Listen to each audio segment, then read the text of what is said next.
Hello, my amazing people. Good morning, good afternoon, good evening, good night, depending on your time zone or anytime you are coming across my platform. If it's your first time and you like what I'm doing here, kindly subscribe, put on your notification bell to all notification, and that way you'll be able to know when we upload a new video. Here in Linda's TV show, we react to all forms of videos, local, international, especially what is happening in Nigeria. I want to appreciate YouTube. Yes, I will keep on appreciating them for creating this wonderful platform that we are using to disseminate information to the members of the public. At the same time, I put a disclaimer. Yes, I need to inform YouTube what I am doing here. I put a disclaimer that this platform, Linda's TV show, do not and will not promote hate speech, violence, misinformation. We are here to educate, inform the members of the public about what is happening. In fact, myself, I don't like hate speech, I don't like violence, I don't like misinformation, and I don't like instigating war. But I want to inform YouTube that a call for self-determination is not a call of war. Please take for the rules of law. We maintain that position. You cannot continue to keep people unlawfully in your own custody, even in the face of court judgment. When is it an offense for a lawyer to represent a suspect? When is it an offense for a lawyer to represent somebody that is being accused of terrorism? Our fight is in fact to sustain that institution called SSS. We are asking the president to constitute immediately a committee of inquiry to review all detentions, to in fact visit the SSS cell. Yeah, like you rightly read in those papers. First, it doesn't take NLC. Unfortunately, I've seen commentary from the ordinary Nigerians. Basically, everybody knows it doesn't make sense. Just if you take average worker going to work in central area from Kubwa. In Abuja. In Abuja. Now, he used to go and go to work and back with probably about 500 naira. Now he goes with 2,000 to get to the office. And probably that's the head, maybe is a cleaner. Okay, now remove the worker. This person treats, the woman sells roasted corn in Wuse, in a small corner in Wuse. And of course, to come and sell corn there, the woman must have come from Kubwa, inside Kubwa. Or probably Maraba. Yes. And that woman is the breadwinner of the house. And by national figure, is supposed to have not more than 4 children. So we submit to 4 children. And then you give them, in the new circumstance, 8,000 a month. As bad as it is, it will end in 6 months' time. The 8,000, as horrible as it is, will still end in 6 months' time. And if you multiply it by 6? It's 48,000. But I'm interested that it will end in 6 months' time. Yes. And what's the point I'm trying to bring out? That it will end in 6 months' time. On the 29th of May, the increase was announced. It came into effect. So a month plus, you have moved to 617 naira in Abuja. That's for NNPC fuel stations. Fuel stations. That tells you that the challenge he has in transport up to yesterday have changed. There's a new situation today. The initiative, the 8,000, was based on the hardship created by 539. From 2 days ago to today, Naira have fallen to dollar with a difference of 818 to 850. So a difference of about 35 Naira, 3 days time. The more you keep importing the petroleum product, the more the pressure on Forex will be on, the more Naira depreciates, the more the pump price of fuel increases. And now you have settled the pain initiated from 839 Naira by 48,000. And the fuel eventually gets to 1,000. Basically, it doesn't make sense. It doesn't need to be NLC that will say it. As a matter of fact, I am beginning to think that there are individuals who want to collapse the country. But God forbid, but that's not what we are praying for. Yeah, nobody wants that. Because even those who thought it out, I read a tweet accredited to the former governor of Kaduna State, Refinery, where he said that any serious-minded youth can build up from 8,000 Naira. And I begin to think, is it the kind of team that sat down to think out this? Because I don't believe that any normal human being would have thought out that. You don't need a fight from anybody. You don't need a street, you don't need a protest to know that it doesn't make sense. That nobody who has any milk or humanity should even think about it. So, it's not difficult for us to say that this doesn't make sense. In any case, what we agreed is that a committee will be set up where government will come. They sought for a representation from Labour. We submitted the name. They announced that this committee will have 8 weeks to come out with a comprehensive approach on how to resolve or ameliorate, reduce the pressure on the Nigerian people. We have sat down to start working. Remember that that's a massive concession from our own part, who have had initial believed and have cautioned government after government that if you do the deregulation on the basis of importing petroleum products, that there will be a crisis. But having even gotten to the point, we still agreed that we'll go and sit down and hoping that we'll come to the table, everybody committed to finding a way out of where we have found ourselves. 3 weeks have gone out of the 8 weeks. That meeting have not been called. That committee have not been inaugurated. That discussion have not started.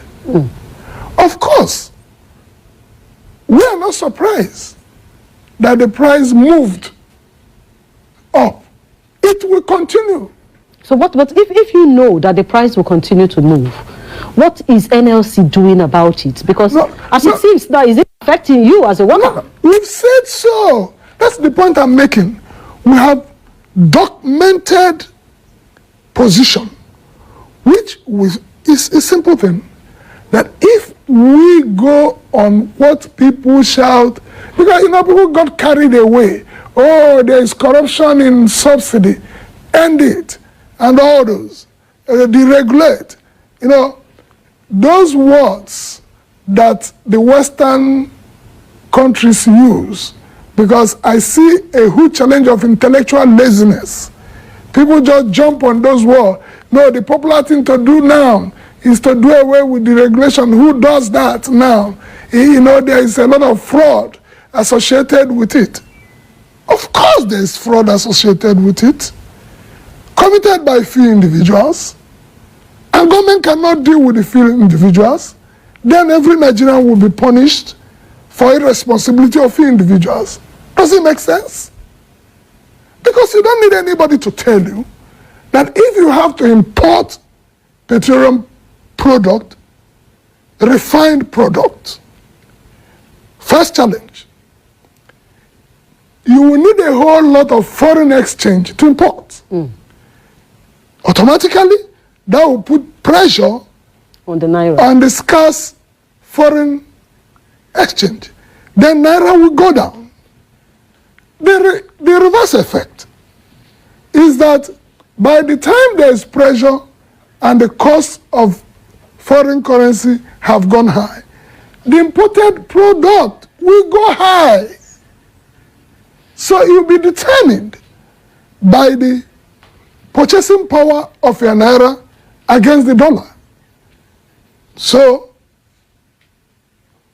it has already happened. Naira have crashed, and it's crashing with speed every day. What does that mean? The next batch of fuel that will be imported, that will come in, will reflect the new exchange rate. That means the price will go higher. And it's an endless circle that will continue. This is the reality.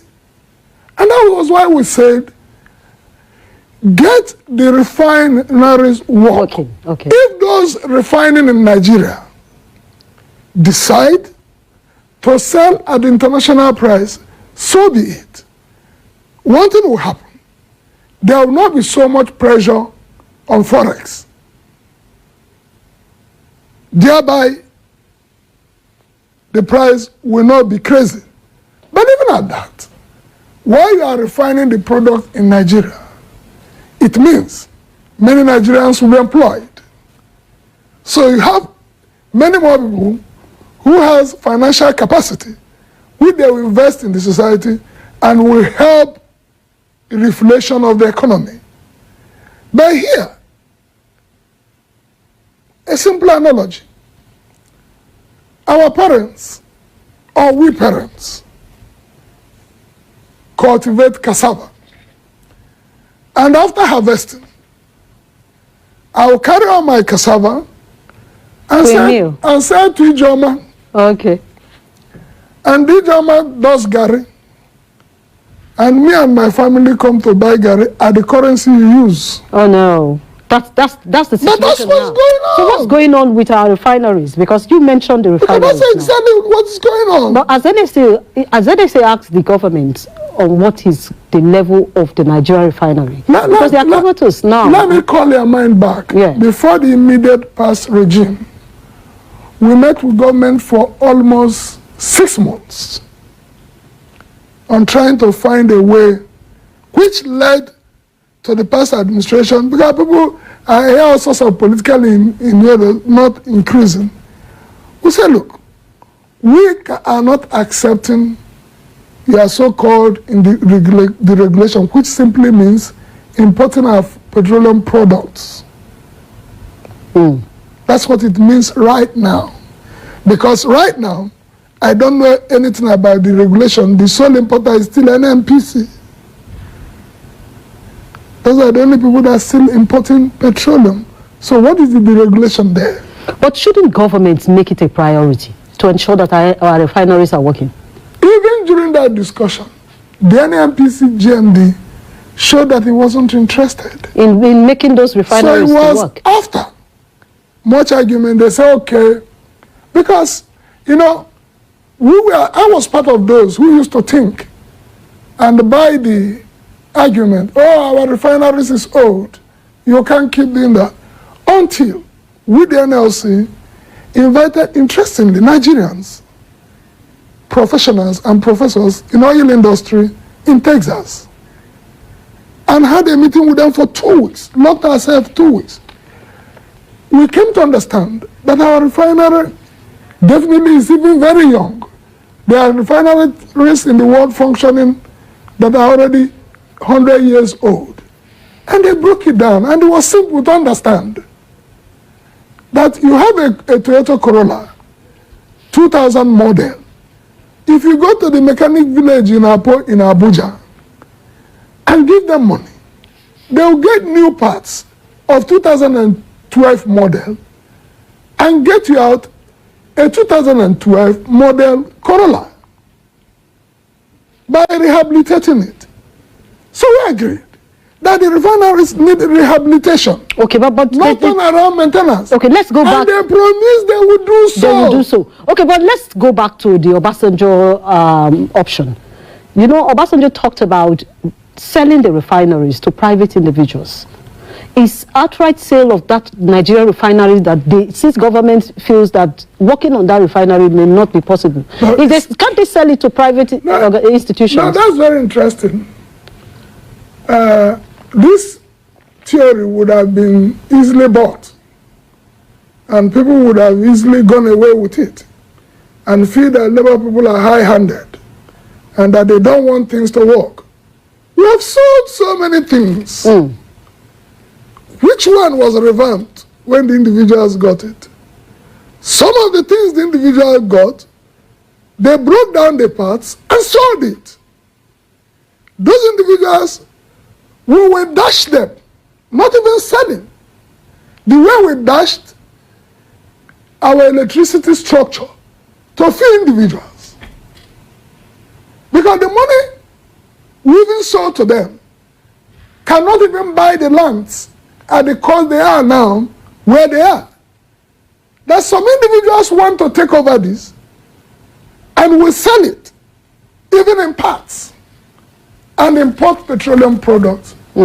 It's not an option. It's not an option. What about the private-public partnership? Did Dangote wait to buy Port Harcourt Refinery? Those big guys, private power that can buy that, set up their refinery. Yes, they did. So the only one individual did. People were given licenses, about 18 of them, who struggled to take papers for refinery. The same people who took the opportunity of allocation to build refineries are the same people who have run around now to take papers to be importers. Since then, they've not been able to set up refineries. Instead, they want to be importers. So truly, people are not interested in setting up refinery. That means they feel they make more money from making the refinery. Yeah, because you are not, they want to make the money in 2 months. So what's the solution? Building a refinery. What then is the solution? Means you do the way businesses run. It's a long-term investment. Okay. They don't want to do long-term investment. They want to do what they will do today, siphon money from all of us, hoping that the society will still be there, and I hope you heard me well, hoping that the society will still be there to be siphoning. Because practically you get the people to the wall. People are getting to the wall right now. I'm not saying it. I'm sure security report would have said so.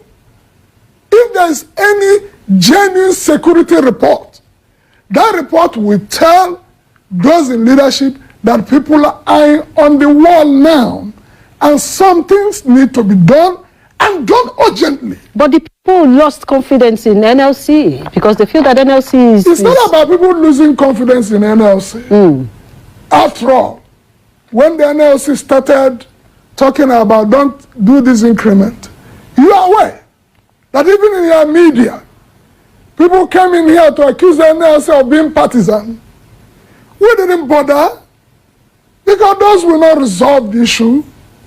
The real issue of the economic hit on everybody will come.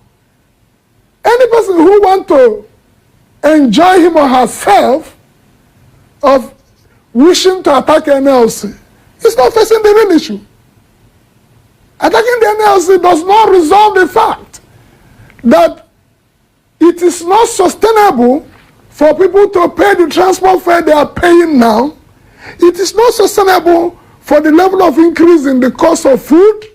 It is not sustainable for the people to pay the increase of caution by this change. Because people see these things. You see, the small girl who have decided to be a good girl and went to learn how to do hair, and the family have rallied around to buy, I passed my neighbor generator to do it, that cannot buy fuel anymore to run that, and these people are earning hundreds of thousands. Same with the boys who have decided to be useful and are bobbing hair. Same with the boys who are in UTC and everywhere, who are doing printing and across the country. So are the people who are doing for organizer that need small fuel to turn it. It's not about talking about NLC. Okay, what kind of palliative is the NLC contemplating on? What's the advice to federal government? First of all, you know, this was to be a whole bucket. That was why about 8 committees was set up. Some to deal with the issue of what kind of intervention will be done in the education sector. We nominated our colleagues from ASU, NASU, and education sector to sit down, and we have done some study about the kind of intervention you need to do in education. What kind of intervention do you do in the transport sector? For example, there have been talk about CNG, which if you produce cars that run in CNG, and which NNPC ad initio promised when we started discussion, that they will set up these stations because the CNG will be cheaper to buy if in every major cities you put 100 buses that moves across Abuja run by CNG system. The cost of transport is sustained at what it used to be, because this is where the pressure is coming from. And Nigerian individuals who are into manufacturing of vehicles, we have even discussed with them. They are ready to do this. They have set up structure to convert existing vehicles to CNGs. And these are the things our meetings would have gone into the details on how to deal with. All right. Okay. Comrade, our time is already far-fetched. I'm sure that we'll have more time to talk about this. And hopefully maybe what you are, the NLC is already asking from federal government, they will sit down and have a rethink. They have already said they will review the 8,000 naira. So that's what they said. So thank you so much. To the increment of fuel from an average price of 550 naira to 650 naira per litre. Other marketers across the country have followed suit. The resultant effect is an overnight increase in the cost of transportation across the country, and of course, we're expecting a hike in price of food in the coming days because the price of fuel affects the price of everything in the market. Mr. Speaker, this is the people's house and we represent the interests of Nigerians. And if this is allowed to continue, the fear is that fuel price will be sold at 1,000 naira per litre by the end of the year. So my prayer is that the House do set up an ad hoc committee to look into the circumstances surrounding the increment in the price of fuel by the NNPCL, and also for the House to resolve on how best to alleviate the impact of this increment on the Nigerian people. I so move. But I believe that what is playing out here is market forces. Then adjournment, and he sought further adjournment, which we vehemently objected. And the court saw reason with us that, like we say, that justice is a three-way traffic. First, justice to the prosecution. Secondly, justice to the defendant. And then to the society. They tried to derail the court by saying, I fought the Supreme Court judgment. They are fighting tooth and nail looking for objection, so that they keep saying it's in court. The same court on June 6th went forward to also give orders of court saying that INEC must All right, you just saw Edozie Njoku there, and he's already with us in the studio here. Thank you so much for joining us tonight. This is a very new chapter of the legal tussle in APGA. This time around, is the case still on? Yes, it is. Well, thank you for inviting me. I've not been here for about, I think for about 8-9 months. And within that period, the Supreme Court now came out in March and gave the judgment again, made the corrections, and came out specifically to make orders. And after that, INEC still refused to recognize us. So when about a few months ago, the elections of Kogi, Imo, and Bayelsa are on, and by virtue of the Supreme Court judgment, we are meant to be the ones conducting the primaries. So when the primaries were not, INEC refused to still recognize us, which we don't know why. So 2 members, the gentleman, the vice chairman from Southwest, Alhaji Kamaru Otumba, and Mustafa Rabiu from Katsina, they now went to court. They applied for a court, and you know that I was taken to court for a forgery. They said I forged the Supreme Court judgment then. Yeah. The case is still on. They've been delaying it. It's just last week that it was closed off. So when the case was filed, they took a case to court, in the FCT court, asking the court that they were the rightful, by virtue of the pronouncements of the Supreme Court. The chief judge sent the case to the same court in Buhari, considering there was already a case there. And the judgment came out on June the 6th, where he came out with strong orders. At that point in time, Oye was trying to hand over quickly to somebody else so that he would say that he's been overtaken by events. So the judge gave orders that neither me nor Oye should do anything, nor INEC. INEC shouldn't take the name of anyone until he finishes this case, and it's going to be finished quickly because they got an order of fast track, which means it had to be finished. But there was a convention, and chairman. There wasn't. That's why I keep saying. I think that was last month. That's why I keep saying that you people should be really very attentive to what's happening in this country. There were court orders. This is why you have a contempt charge on both Oye and the INEC chairman, which they came to court just last week to say, please give us some time, we'll obey it. The court asked them that they cannot do those. They can't do those. They gave an order to stop those primaries. What they did in time was to rush to court in Otuocha, filed the case 2 days after on the 10th, and came out with the judgment 5 days later. I don't know how that was done, but it was done. But then, luckily, on the 6th of June, the court gave a judgment which was so clear and annulled everything that they did.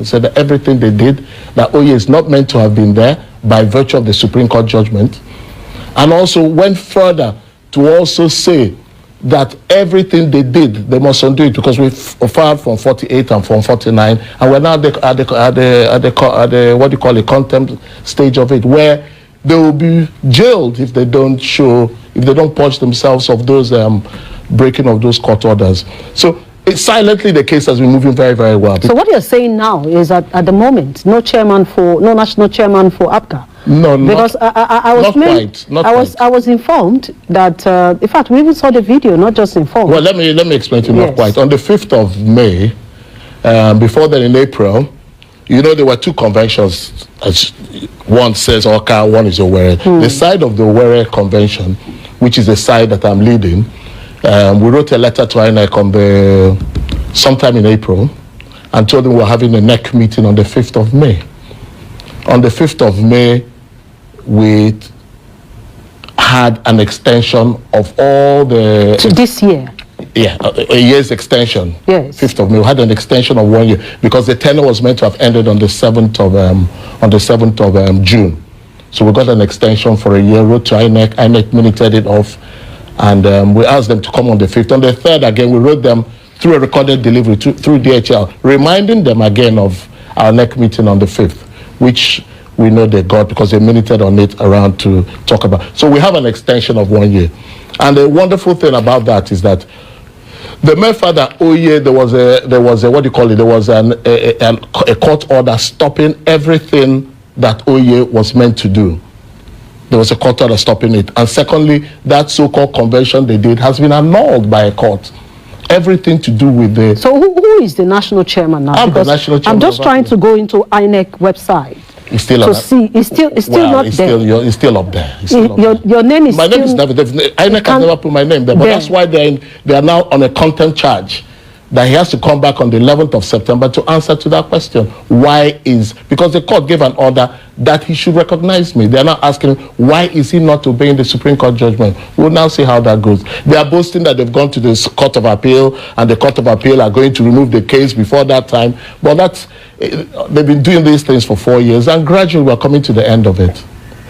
Hello, my wonderful people. As we have finished watching this interesting video, please, I want to see your comment, your contribution, your opinion in the comment section. Like I said earlier, let us do it constructively. Tell me what you think about this video that you have just watched, and also about the platform. If you haven't subscribed, what are you waiting for? Please remember to subscribe, put on your notification bell, share this video, and remain blessed.